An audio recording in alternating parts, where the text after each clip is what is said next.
Hello and welcome to My PGCE, a podcast documenting my journey as a trainee teacher, with a special focus on mental health.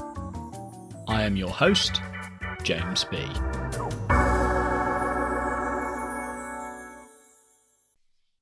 Good morning. It's been a very long time since we last spoke, 5 weeks in fact. Since then I had a week at school, 2 weeks of Easter holiday, most of which I devoted to writing my essay for university, and then 2 more weeks back at school. The first couple of things I want to discuss today, a couple of things that came to light in that final week before Easter, and which relate to the previous episode of the podcast. So, if you remember, a few weeks before Easter, I had a formal observation. So my professional practice tutor from the university came into my placement school and observed me teach my year 7s. And on that day, there was a disgusting smell in the room, which was a considerable distraction for the kids and for me. My mentor, bless him, did his best to help. He said he was going to go get some air freshener, but came back with a little bottle of perfume. I don't know where he got it from.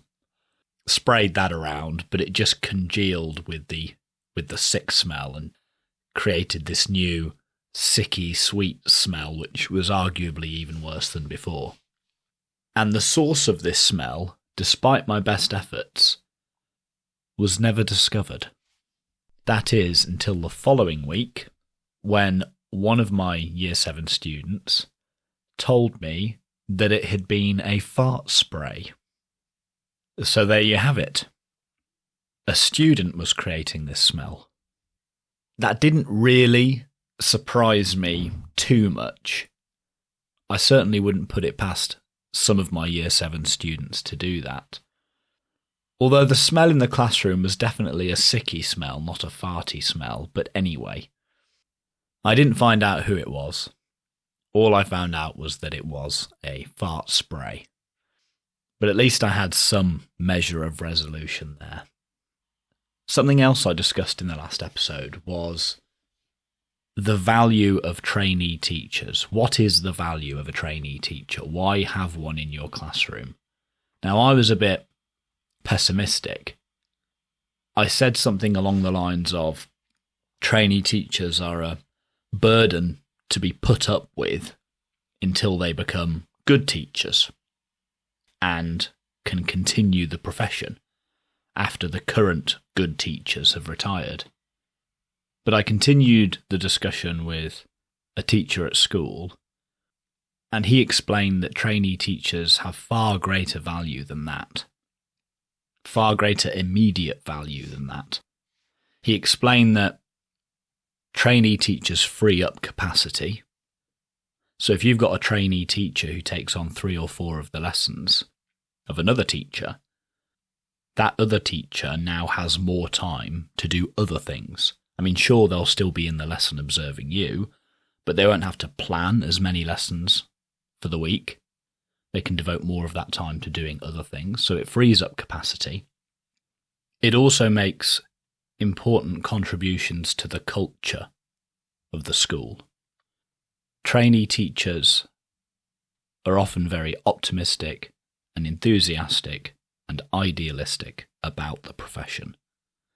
More so anyway than a veteran teacher, generally speaking. So having lots of trainee teachers in your school can create a more enthusiastic, dynamic, forward-looking culture, which is a good thing.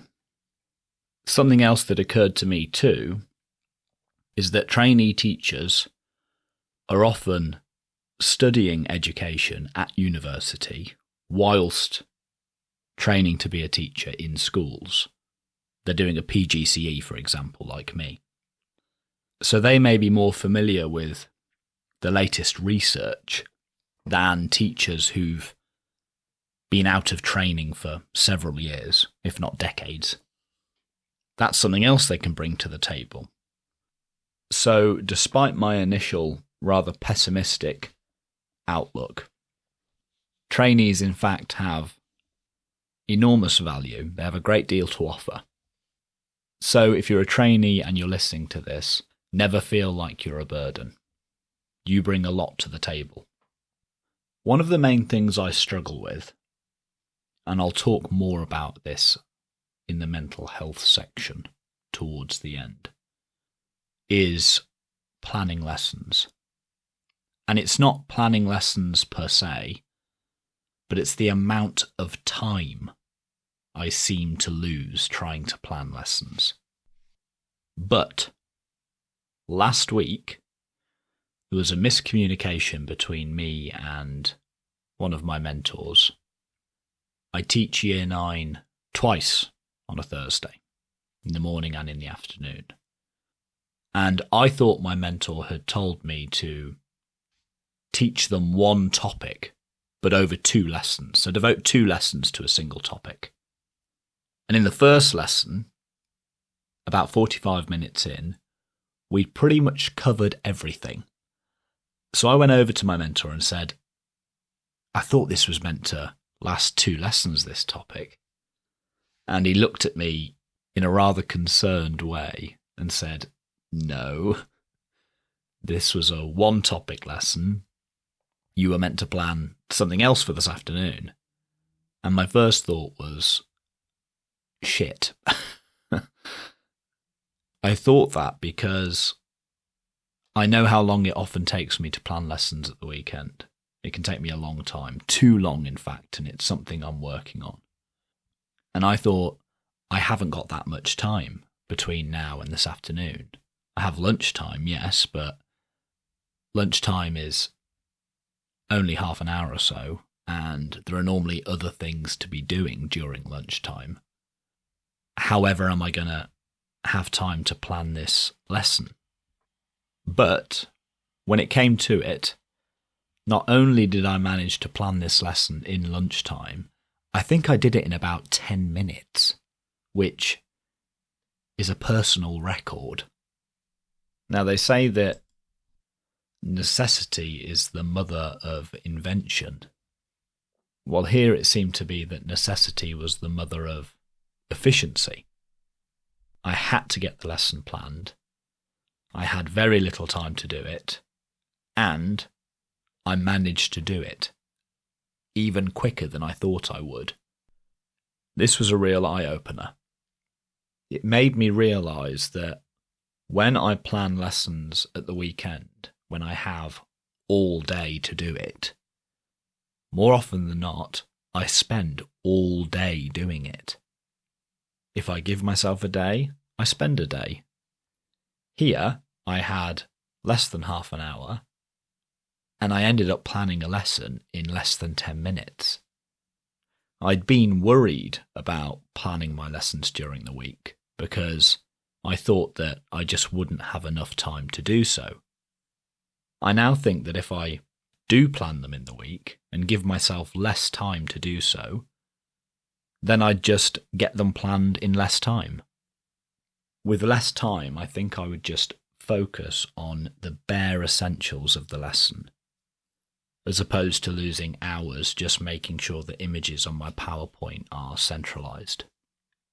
That said, in the last week or so, I've still done a fair amount of planning at the weekend, but less. At the weekend, I'm trying to just plan the broad strokes of my lessons and then plan the details in the week. And hopefully soon enough, I'll be able to do all of my planning in the week. All thanks to the confidence gained from having to plan a lesson at lunchtime due to a miscommunication. Now, I want to get into the mental health discussion. So, the week before Easter, on the Sunday, so it was the day after I recorded the last episode, I had what can only be described as a bit of a breakdown. I set out to plan my lessons on Sunday, as usual, for the following week, in which I was starting 3 new units. So a new unit with my year 7s, my year 9s, and my year 10s. And planning for the start of a new unit, I often find, takes considerably more time because it's new terrain. So I had more to do than usual, and I also had less capacity than usual, by which I mean I was very tired. It was getting towards the end of a very busy half term, and I felt like I had been accumulating fatigue. In particular, decision fatigue. I was finding it almost impossible to make even the most trivial decisions about whether to do it this way or that way. Worse still, I was struggling even to make the decision to take a break. So I was really struggling to make any progress with my planning. I felt completely overwhelmed. And I didn't even have the wherewithal to think, take a break. I just stared at the screen for hours and hours and hours. It was a horrible experience. I started catastrophizing because I knew that this wasn't a deadline I could push back. These lessons needed to get planned. They needed to get done. And it didn't help that it was a really nice day. I'd have much preferred to have been outside doing something, anything else. And yet I was stuck inside, making no progress, planning my lessons, and started to think thoughts like, why am I even bothering? I'm putting all this effort in. The kids won't even be interested in it. They don't like the subject. They probably don't like me. They'd rather be elsewhere. Why am I bothering? So, as you can see, I had a bit of a crisis. But I've had a while to digest it now. And I think the main problem was that I was trying to do too much all at once. My strategy of planning my lessons at the weekend on a Sunday morning worked when I had only a few lessons to plan. But when trying to plan 9 new lessons, all on new topics, it just proved too much. Oh, and here's the other intrusive thought I was having. I was thinking, if I can't do it for 9 lessons, how on earth am I going to be able to do it for 18 or 21 or however many it is that teachers teach in a week? But I must remember that trying to plan 9 lessons on that Sunday at that time proved too much for me. But that doesn't mean that it would prove too much for me right now. It also doesn't mean that planning 18 lessons next year will prove too much for me. It was just a bad Sunday. That's all it was. I was tired. But the Easter holidays were fast approaching, and that's what the holidays are for. They're there to recharge. But it was after that Sunday when I started to think that I need to plan my lessons in bursts rather than trying to do it all at once. And now that I know I can plan a lesson if I have to in less than 10 minutes, that's incredibly empowering. Gives me much more confidence. So yeah, I had a bad day of planning, but that doesn't mean I'm a bad planner, let alone a bad teacher. But I've had one other wobbly since then. That's what I like to call them, wobblies. Better than calling it a panic attack. I mean, what I'm about to describe was exactly that. It was a panic attack. But I think calling it a panic attack almost gives it too much power. So it was last Tuesday, my first Tuesday back after the Easter holidays. I was teaching year 9 and my chest started to feel tight and I was struggling to catch my breath and I was sweating and I felt pretty awful. I was having a panic attack. textbook panic attack. That's exactly what it was. And it was good that I could identify it as such, because it meant I didn't start panicking about the tightness in my chest, for instance. I didn't think it was a heart attack or anything like that. I mean, that thought did cross my mind initially, but I knew that such thoughts are associated with panic attacks. So I could say to myself, okay, this isn't a pleasant experience, but it's not threatening your life, so don't throw fuel on the fire by worrying even more. Why did this happen? Well, I think it was lots of different things came together all at once. So any one of these things I could probably deal with and it wouldn't bother me. But I kind of got ganged up on a little bit. Most of which was entirely my fault. Well, actually, I'd say all of it was entirely my fault. Saying I got ganged up on kind of makes it sound like I was the victim, but no. I created this situation. So it was the first day back after Easter. I think my stress resilience had decreased over Easter. The night before, I had been to the gym and had quite a heavy session at the gym, and it was the first time I'd been to the gym in about 5 or 6 weeks. I hadn't slept very well the night before because I'd fallen out of my sleep routine over Easter, so I was tired. That Tuesday as well, I was really dehydrated. I hadn't drunk anything all day. It was about 1:30 when this was happening, and I hadn't drank anything since breakfast time. Such a stupid thing to do. In fact, I put that on my targets for the following week, stay hydrated, because I think that may have been the main factor, or at least the factor that tipped me over the edge. And also, my explanation in this particular lesson was tanking. I'd come up with some resources for my lesson that weren't quite right. I'd wanted to do certain things with them that I found out mid-lesson I couldn't. I could see the kids were switching off. Low-level disruption was starting to break out in pockets. And my chest started to constrict and my heart rate started to rise and I started to sweat and indeed suffered a panic attack. But I knew what it was. I informed the teacher. I carried on with the lesson because I knew that the best thing I could do at that point was to just try to distract myself from the way I was feeling. And I went straight into my Year 7 lesson after that. Again, informed the teacher. But 20 minutes or so into that lesson, I felt fine. The feeling had passed. And I haven't felt like it again since. Now, what's the moral of this story, besides staying hydrated?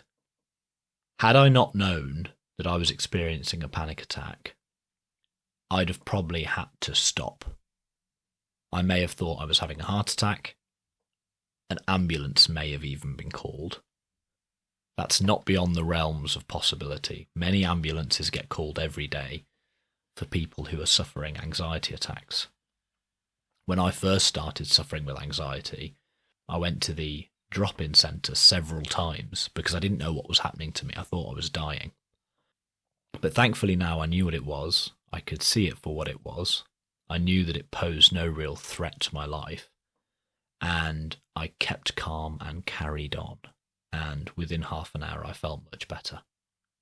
So I guess the moral here is that being educated on the physiological symptoms of mental health problems, knowing what to look for and knowing how to identify symptoms when they arise, can help you overcome them. Okay, the last thing I want to talk about. I want to end on a high note. I'm currently reading Tess of the D'Urbervilles by Thomas Hardy.